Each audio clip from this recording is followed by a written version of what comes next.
ሰላም እንዴት ናችሁ? ዛሬም በአዲስ ቪዲዮ መጥቻለሁ። ዛሬ ደግሞ የምናየው ወልቀብሲ ስቶት የሚለውን ነው። አያያዦች ማለታችን ነው፣ ኮንጃክሽንስ የምንለው በእንግሊዝኛ።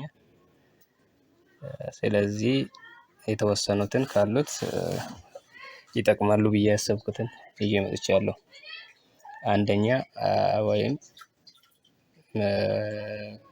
አንደኛ ላይ ያለውን ከነመሌስ ከሚለው እንጀምራለን። ከነመሌስ ማለት ከዚህ ሌላ ማለታችን ነው። ፊ ካል እና ሁለት ሀሳብን ለማገናኘት የምትጠቅመን ማለት ነው። እናን ትወክላለች ፊ ማለት። ደበለታን ካልን ደግሞ በሶስተኛ ላይ ያለው ደበለታን ማለት በተጨማሪ ማለታችን ነው። አራተኛ አከሱመስ ይላል፣ ደግሞ እንደዚሁ ማለታችን ነው። እነዚህ እስከ አራት ያሉት ሀሳቦችን አንድ ላይ ለማምጣት ወይም ደግሞ ተመሳሳይ ሀሳቦችን አንድ ላይ ለማምጣት የምንጠቀምበት አያያዦች ናቸው። አምስተኛ ገሩ እንላለን፣ ግን ማለታችን ነው። ተቃራኒ የሚቃረኑ ሀሳቦችን ለማገናኘት ስንጠቀም ተውስ፣ ተሁሌ፣ ተኡሌም ልንል እንችላለን። ማለት ደግሞ ስድስተኛ ላይ ያለው ቢሆንም ማለት ነው። ሰባተኛ አተው መሌ ይሁን እንጂ ማለት ነው። እነዚህ ደግሞ ከአምስት ከሰባት ያሉት ተቃራኒ ሀሳቦችን አገናኝተን ለማውራት ስንጠቀምበት ነው ማለት ነው። ስምንተኛ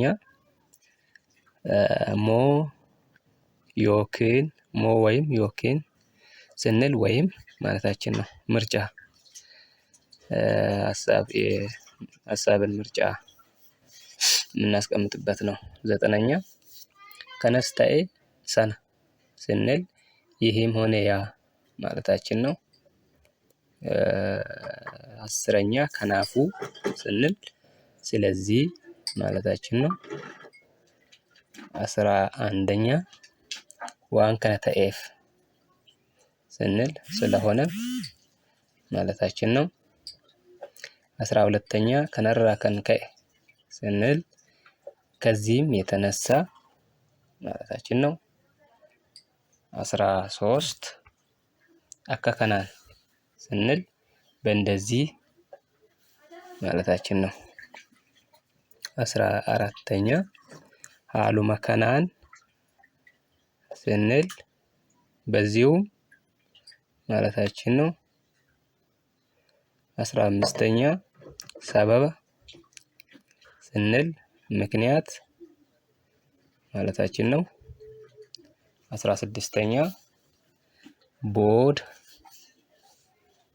ስንል ኋላ ማለታችን ነው። ይሄ ጊዜን የሚገልጽ ኮንጃንክሽን ነው ማለት ነው፣ ወይም አያያዥ ነው።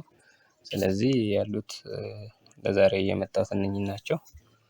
ስላዳመጣችሁኝ አመሰግናለሁ። ላይክ፣ ፎሎ፣ ሼር ማድረግ አትርሱ ለሌሎችም